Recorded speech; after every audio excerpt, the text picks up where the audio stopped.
The explosion shattered the pre-dawn silence, painting the sky above Mount Cascade in brilliant shades of blue and white. Nathan Reed's eyes snapped open at his monitoring station, years of mountain rescue instincts kicking in before his conscious mind could catch up. The blast came from the direction of the Stellar Research Institute, a facility that had appeared on the mountainside 5 years ago when the Astrians first established their presence on Earth. "All emergency responders, stand down," his radio crackled. "Astrian authorities have the situation under control." Nathan grabbed his rescue gear anyway. 15 years of mountain rescue experience had taught him that under control usually meant exactly the opposite. The Astrians might have brought Earth miraculous technology and medical advances, but their pride often prevented them from accepting human help, even when they desperately needed it. The climb took him 12 minutes, it would have taken anyone else 30. The facility's normally pristine white walls were scarred black, and sections of its advanced force field flickered like dying stars. 2 Astrian guards materialized at the perimeter, their silver skin reflecting the flames. "This area is restricted, human," the taller one stated, voice carrying that familiar note of superiority that made Nathan's jaw clench. A scream pierced the air, high-pitched and desperate. Without hesitation, Nathan ducked under the guard's reaching arm and sprinted into the burning building. The interior was chaos, twisted metal and shattered crystal glass everywhere. Emergency lights pulsed weakly through the smoke as he made his way deeper into the facility. "Hello?" he called out, staying low where the air was clearer. "Anyone here?" Another cry led him to a collapsed section of corridor. There, pinned beneath a fallen beam, lay an Astrian woman unlike any he'd seen before. While most of her kind had metallic silver skin, hers was opalescent, shifting colors like the surface of a soap bubble. Her eyes were gold instead of the typical white, and they fixed on him with a mixture of pain and recognition. "They said someone like you would come," she whispered, her voice musical despite the strain. "A human who still chooses to climb mountains when anti-gravity exists." "Save the cryptic stuff for later," Nathan replied, assessing the beam trapping her. "Let's get you out of here first." "The others will come," she warned, wincing as he tested the beam's weight. "They'll kill us both." "Story of my life." Nathan braced himself and lifted. The beam moved just enough. "Can you slide out?" She did, her movements graceful despite the injury. Up close, her beauty was otherworldly, but not in the cold, perfect way of most Astrians. There was something wild and alive about her that defied their typical rigid demeanor. "I'm Rena," she said, swaying as she tried to stand. "And you're making a terrible mistake." "That's usually how I know I'm doing the right thing." He caught her as her legs buckled. "Hold on." The way out was already being cut off by flames. Nathan could hear shouting, more guards arriving. He adjusted his grip on Rena, feeling her arms wrap around his neck. "The maintenance shaft," she murmured against his ear. "Left at the next junction. It leads to the mountain face." "You're awfully helpful for someone who just called this a terrible mistake." She laughed, the sound surprisingly human despite its musical quality. "Perhaps I'm making one too." They reached the maintenance shaft just as the facility's emergency protocols activated. Metal barriers began slamming down throughout the complex. The shaft was their only way out, a vertical drop of nearly 50 meters before reaching the exit tunnel. As Nathan secured his hold on Rena, preparing for the treacherous descent, he caught her watching him with an unreadable expression. "What?" he asked, adjusting his harness.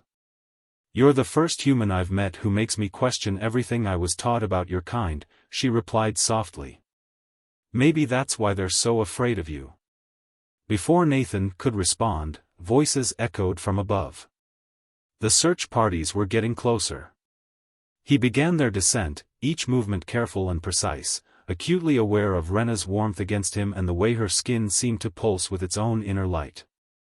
Neither of them spoke again until they reached the bottom, but Nathan couldn't shake the feeling that this rescue was about to change everything, not just for him, but for both their species.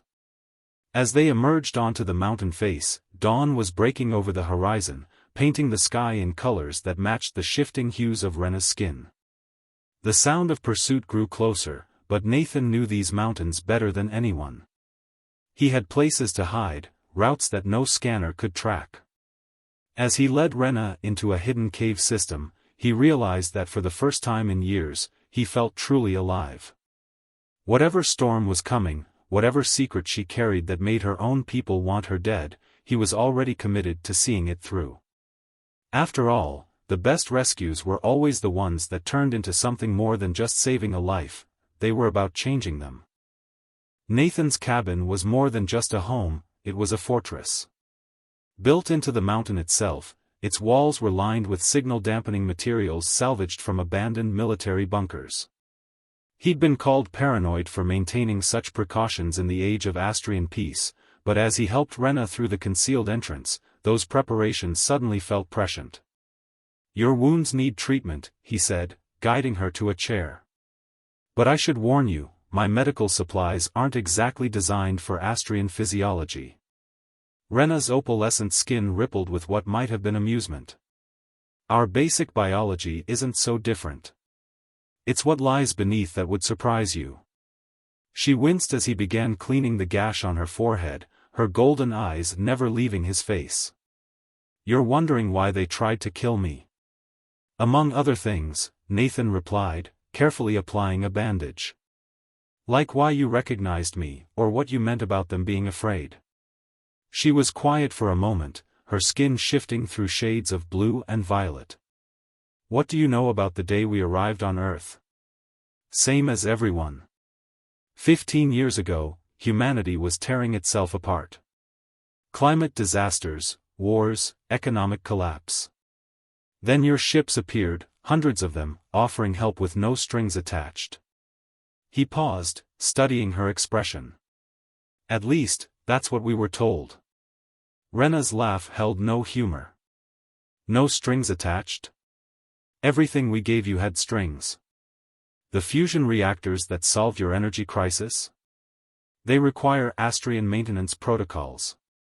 The medical treatments that eliminated most diseases? They need our biochemical compounds to work." Her voice grew softer. "We didn't save humanity, Nathan. We engineered your dependency." Something cold settled in Nathan's stomach. "Why?" "Resources. Earth has something we need, something rare in the galaxy. But taking it by force would have been inefficient." She stood, moving to the window despite her injuries. "So we chose a subtler approach. Make humanity love us, need us, trust us completely. Then, when the time was right, you'd have everything you wanted, with no resistance," Nathan finished, the pieces falling into place. But something changed. Rena turned to face him, her skin now glowing with an inner fire. "I was assigned to study human resilience, to understand why some of you still chose the harder path when easier options existed. People like you, who climb mountains with ropes instead of anti-gravity units." She stepped closer, her presence making the air feel charged. "I discovered that this inefficiency you humans cling to, it's not weakness. It's the source of your strength. Your struggles shape you, forge connections that we've lost in our pursuit of perfection." A distant explosion made them both turn toward the window. In the valley below, emergency lights pulsed around the town's Astrian medical center. "They're making a show of searching for me," Rena said grimly. "But they'll be watching you too now. Any human who helps an Astrian fugitive becomes a threat to the grand plan." "I'm used to being a threat," Nathan replied, moving to check his security systems. "But you still haven't told me what made you choose to expose all this." "Because I found something worse than our plan to control humanity." She pulled a small crystal from her torn clothing, its surface covered in shifting symbols. "This contains proof that some among my people want to accelerate the timeline. They're planning to trigger a cascade of infrastructure failures, making Earth's dependency complete within months instead of years. Nathan watched the crystal pulse with inner light. How many would die? Millions. But that's not the worst part. Rena's voice cracked slightly. The plan would work because enough of my people believe humanity would accept even that loss to maintain access to our technology. They think you've already lost what makes you human. Their eyes met in the growing darkness, and Nathan saw something in her golden gaze that made his heart race, not fear or calculation, but a fierce hope that defied her species' cold logic. They're wrong, he said quietly. Prove it. She held out the crystal. Help me decode this data. Help me give humanity a chance to break free. Why me? Rena's skin rippled with colors he had no names for. Because you remind me what it means to be truly alive. Because you climb mountains when you could fly. Because when you heard a scream, you ran toward it instead of away. Her hand found his, the crystal warm between their palms. And because the security protocols I built into this data require both Astrian and human biosignatures to unlock. I chose you before you ever knew I existed. Nathan looked down at their joined hands, human and Astrian, rescuer and fugitive. The crystal pulsed in rhythm with Rena's glowing skin, as if responding to the connection between them. Outside, search vehicles prowled the mountainside, their lights cutting through the gathering dusk. I hope you're right about me, he said finally. Because after this, there's no going back. Rena's smile was radiant. With humans, I'm learning there never is. The next 3 days transformed Nathan's cabin into an unlikely command center. Rena worked tirelessly with the crystal, her skin pulsing with frustrated light as she attempted to bypass its security protocols. Nathan maintained his regular rescue patrols to avoid suspicion, though each departure grew harder, knowing he might return to find her gone, or worse. On the 4th night, everything changed. Nathan was checking his perimeter sensors when an alert triggered. Someone was approaching through his blind spot, using the exact route he would have chosen. He grabbed his rifle, but Rena's hand on his arm stopped him. Wait, she whispered, her skin shifting to deep purple, a color he'd learned meant recognition. I know those signatures. 2 figures emerged from the darkness. The first was an Astrian male, his silver skin marked with subtle geometric patterns that identified him as a technical specialist. The second was a human woman in her 50s, her weathered face and careful movements marking her as military, despite her civilian clothes. Lieutenant Commander Olivia Blackwood, the woman introduced herself, eyes sharp as she assessed Nathan. Former Earth Defense Force. And this is Talon. We're here because someone very interesting accessed a very secure communications channel using old EDF encryption. Nathan glanced at Rena, who had the grace to look embarrassed, her skin flickering pink. I needed to be certain they were trustworthy, she explained. Olivia has been tracking Astrian activities since before the first contact. And Talon, he helped me build the failsafes into the crystal. You're not the only ones who've seen through the facade, Olivia said, settling into a chair like she owned it. We've been gathering evidence for years, building a network of humans and Astrians who know the truth. But we've never had anything concrete enough to act on, until now. Talon moved to examine the crystal, his movements precise and efficient. The security protocols are incredibly complex. Even with both your biosignatures, it will take time to decode everything safely. Time we may not have, Rena interjected, her skin darkening with urgency. The infrastructure attacks could begin any day. We need to access that data and get it to people who can act on it. And who exactly would those people be? Nathan asked. The governments? The military? They're all dependent on Astrian technology now. Olivia's smile was razor-sharp. Not all of them. There are facilities, hidden bunkers that maintain their independence. People who never fully trusted the gifts we were given. They've been preparing, just in case something like this happened. How many? Enough, she replied. But they'll need proof to act. And more importantly, they'll need a way to protect critical systems when they do move against the Astrian installations. A piercing alarm cut through the conversation. Nathan rushed to his monitors, heart pounding. Multiple vehicles approaching from the south. Military-grade cloaking, but my sensors can detect their heat signatures. They've found us, Talon said, his silver skin rippling with concern. The crystal's security protocols must have triggered their detection systems when we tried to access it. Rena moved to Nathan's side, her hand finding his. We need to split up. Divide their forces.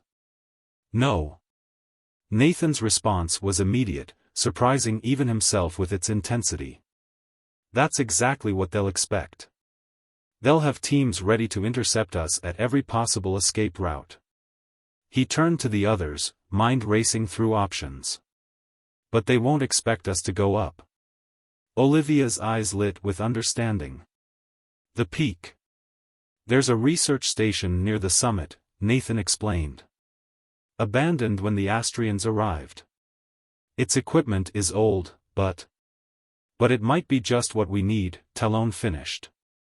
Old technology, systems they never bothered to study or control. We could use it to decode the crystal without triggering more alerts. The sound of approaching vehicles grew louder. Rena's skin swirled with determination as she clutched the crystal. How long to reach this station? 3 hours in good conditions.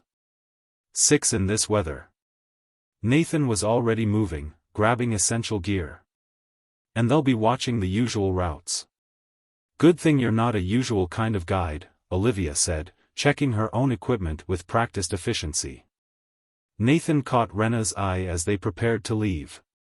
Her skin was glowing with that inner fire he'd come to associate with her moments of greatest courage, shifting through colors that seemed to mirror the aurora dancing above the mountain.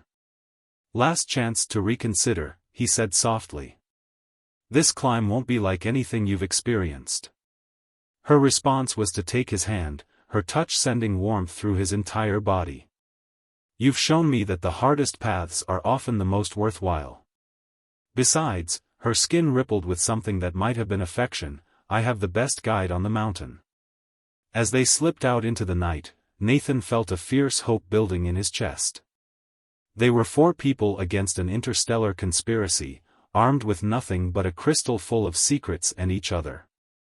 Yet somehow, watching Rena move through the darkness beside him, her determination matching his own, it felt like enough. The mountain waited above them, its peak shrouded in clouds and possibilities. Whatever answers the crystal held, whatever forces pursued them, they would face it together, human and Astrian, each choosing to believe in something bigger than themselves. The storm hit them 2 hours into the climb. Snow whipped horizontally across the mountain face, driven by winds that could strip flesh from bone. Nathan led them through paths that didn't exist on any map, using handholds and ledges that had taken him years to discover. Behind him, Olivia moved with the precision of her military training, while Talon and Rena adapted to the climb with their species' characteristic grace, though he noticed they deliberately avoided using their natural ability to resist gravity. They're trying to track us through thermal imaging, Talon shouted over the wind, his silver skin almost invisible in the swirling snow. The storm's interfering with their sensors, but they'll compensate soon. Nathan paused at a narrow ledge, helping each of them across. When he reached for Rena, her skin was pulsing with colors he'd never seen before, fear mixed with exhilaration. Having second thoughts about the hard way, he asked. Never, she replied, gripping his hand tightly. Though I'm beginning to understand why you humans value these challenges. There's something pure about this. A distant whine cut through the storm's howl. Search vehicles, getting closer. Olivia gestured urgently toward a dark opening in the rock face. We need cover. Now. The cave system was ancient, carved by water and time long before humans or Astrians set foot on Earth. Nathan led them through twisting passages, using markers he'd left years ago. The temperature dropped steadily as they ascended through the mountain's heart. The research station is directly above us, he explained as they paused to rest. These caves connect to its lower levels, but will be exposed for the final stretch. Talon was examining the crystal, its light casting strange shadows on the cave walls. The cold is affecting its power core. If it fails before we decode it, then we find another way, Rena interrupted, her skin glowing brighter to illuminate the darkness. There's always another way. Olivia had been watching their backs, her expression troubled. We've got a bigger problem. These caves are acting like chimneys, drawing warm air up. Their thermal scanners will spot the heat signature. Unless we give them something else to track. Nathan pulled out his emergency flares. The old station had geothermal vents. If we can reach them. A rumble shook the cave, sending rocks clattering down around them. The search teams had started using sonic pulses to map the mountain's interior. They're getting desperate, Talon observed. These frequencies could trigger avalanches. That's exactly what we need. Nathan shared a look with Rena, seeing his own realization mirrored in her golden eyes. The research station's backup power system, it's controlled by seismic triggers. A failsafe from when the station was active. And a large enough shock would activate it automatically, Olivia finished, catching on. Giving us power to decode the crystal without using any modern systems they could track. Another blast rocked the cave, closer this time. Rena's skin rippled with determination as she helped Nathan plant the flares. How long will the power last? Minutes at most. The system's decades old. Then we make those minutes count, she said, her hand finding his in the darkness. The touch sent warmth through him despite the freezing air. They emerged onto the mountain face in the heart of the storm. The research station loomed above them, its abandoned bulk dark against the swirling snow. Nathan led them up the final stretch, every movement calculated. The sonic pulses grew stronger, shaking loose avalanches on distant slopes. Just as they reached the station's entrance, a search vehicle burst through the cloud cover directly above them. Its spotlight cut through the snow, seeking targets. Now! Nathan triggered the flares, sending them sliding down the slope. The heat signatures would look like bodies to the thermal scanners. Right on cue, another sonic pulse hit, stronger than the others. The mountain shuddered. They dove inside as the avalanche began, thunder mixing with the screech of failing engines as the search vehicle tried to escape the cascade of snow and rock. The station's ancient backup systems hummed to life, emergency lights casting a pale green glow through corridors that hadn't seen use in 15 years. The main lab, Nathan directed, leading them through the maze of frozen passages. It'll have the strongest power feed. They reached the lab just as Talon announced, the crystal's failing. We have one chance at this. Rena stepped forward, her skin pulsing with nervous energy. The decryption needs both signatures at exactly the same time. Nathan? He moved to her side, understanding without words. Together, they placed their hands on the crystal. Its light intensified, reading their biometrics, analyzing the unique patterns that made them who they were, human and Astrian, yet somehow bridging the gap between their species. The crystal's glow reached a blinding intensity. Data began streaming across the lab's ancient monitors, faster than they could process. Talon worked frantically to capture it all while Olivia stood guard at the door. Got it, Talon announced just as the power began to fade. Everything, the infrastructure plans, the fail-safe codes, the location of their primary control centers. With this, we can prevent the attacks and give humanity a fighting chance. But Nathan wasn't listening. His attention was fixed on Rena, who had gone absolutely still, her skin shifting through deep, troubled colors as she stared at one particular stream of data. What is it? He asked softly. This isn't just about resources, she whispered. The attacks, the dependency, it's all preparation for something worse. There's another force coming, something that terrifies even my people. They're not just trying to control humanity. Her golden eyes met his, filled with a mixture of horror and desperate hope. They're trying to forge you into a weapon. The mountain's peak had become a fortress of ice and howling wind. Inside the abandoned research station, Nathan watched the data streaming across ancient monitors, each line revealing a darker truth about humanity's supposed salvation. The infrastructure attacks were never the real endgame, Rena explained, her opalescent skin pulsing with urgent patterns. My people encountered something out there, beyond the furthest reaches of known space. Something that nearly destroyed us. She touched the screen, her fingers trembling. We thought we'd found the perfect solution in humanity, a species that thrives on adversity, that grows stronger through struggle. So you decided to mold us, Nathan said quietly. Shape humanity into the weapon you couldn't be. The station's walls shuddered as another sonic pulse hit the mountain. Talon worked frantically at the communication array, his silver skin reflecting the emergency lights. They're getting closer. The avalanche won't hold them much longer.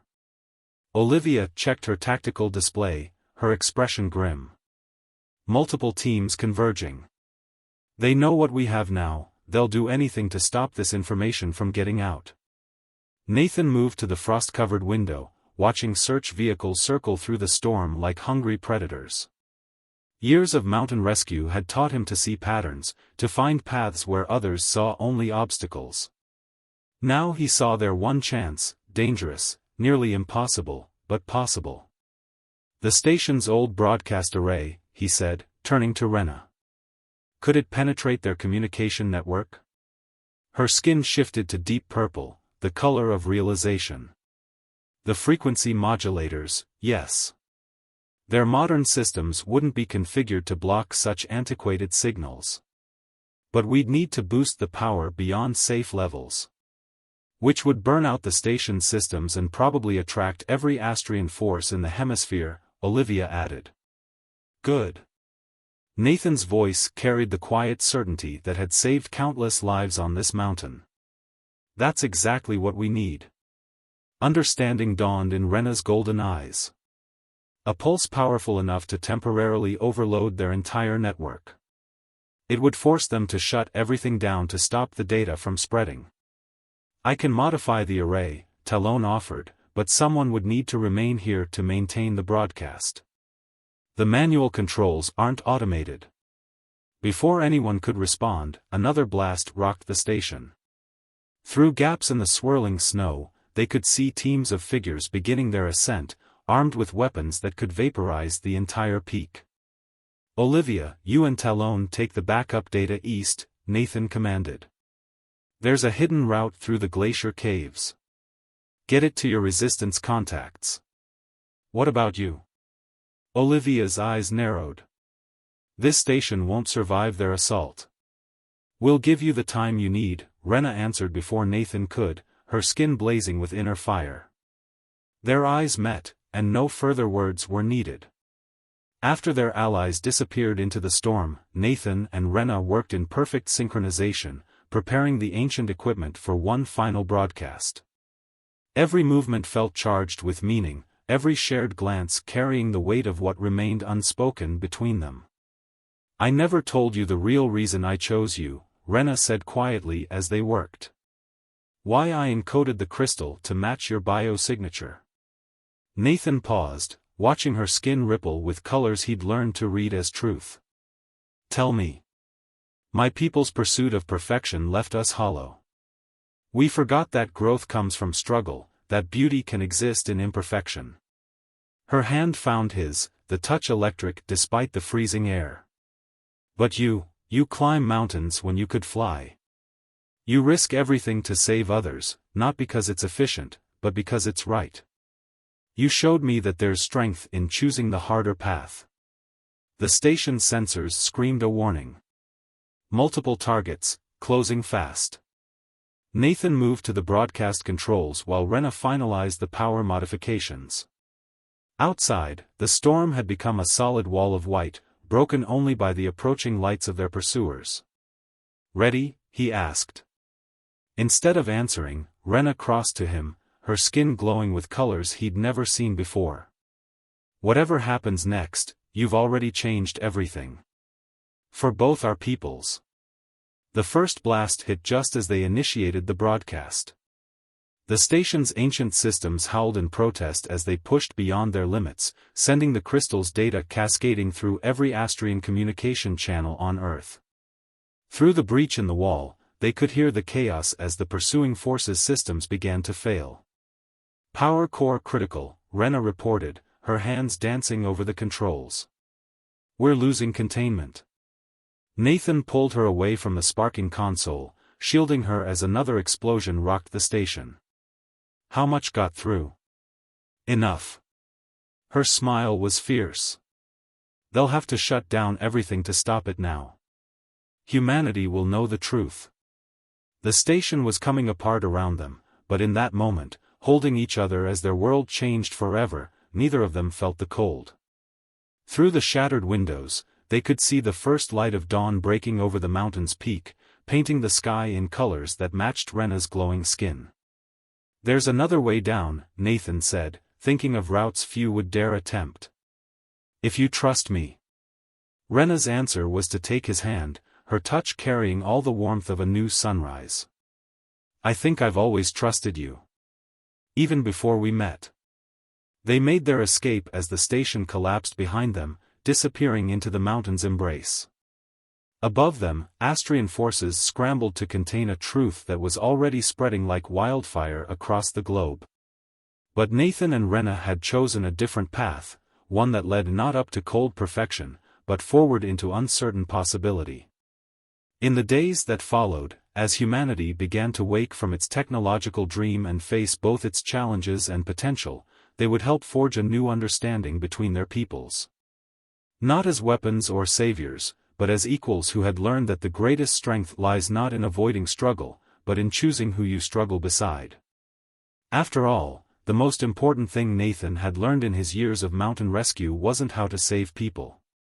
It was that sometimes, in saving others, we save ourselves. And sometimes, the longest path turns out to be the only one worth taking.